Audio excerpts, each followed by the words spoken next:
ஒரு சிறிய கிராமத்தில் கவின் என்ற சிறுவன் தனது அப்பாவுடன் சந்தையில் மாம்பழம் விற்றான். அந்த சந்தை பரபரப்பாக இருந்தது. மக்கள் பழங்கள் வாங்க வந்திருந்தார்கள். மாம்பழக் கடையின் அருகே தரையில் ஒரு பணப்பையை கவின் பார்த்தான். அவனது கண்கள் பெரிதாயின. அப்பா, யாரோ இந்த பணப்பையை இழந்திருக்கிறார்கள் என்றான் அவன். அப்பா அதை பார்த்து, அப்படியானால் நாம் அதை திருப்பிக் கொடுக்க வேண்டும், அதுதான் நேர்மை என்றார்.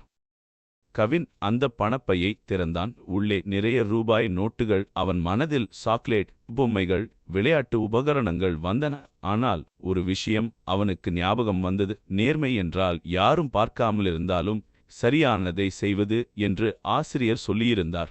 அவனது உள்ளத்தில் ஒரு நல்ல உணர்வு தோன்றியது. கவின் மற்றும் அவனது அப்பா சந்தையின் மக்களிடம் விசாரிக்க ஆரம்பித்தனர். இந்த பணப்பை யாருடையது என்று ஒவ்வொருவரையும் கேட்டனர். அந்த நேரம் ஒரு முதிய அம்மா பதற்றமாக ஓடி வந்தார். என் பணப்பை, அதை இழந்துவிட்டேன் என்று நினைத்தேன்.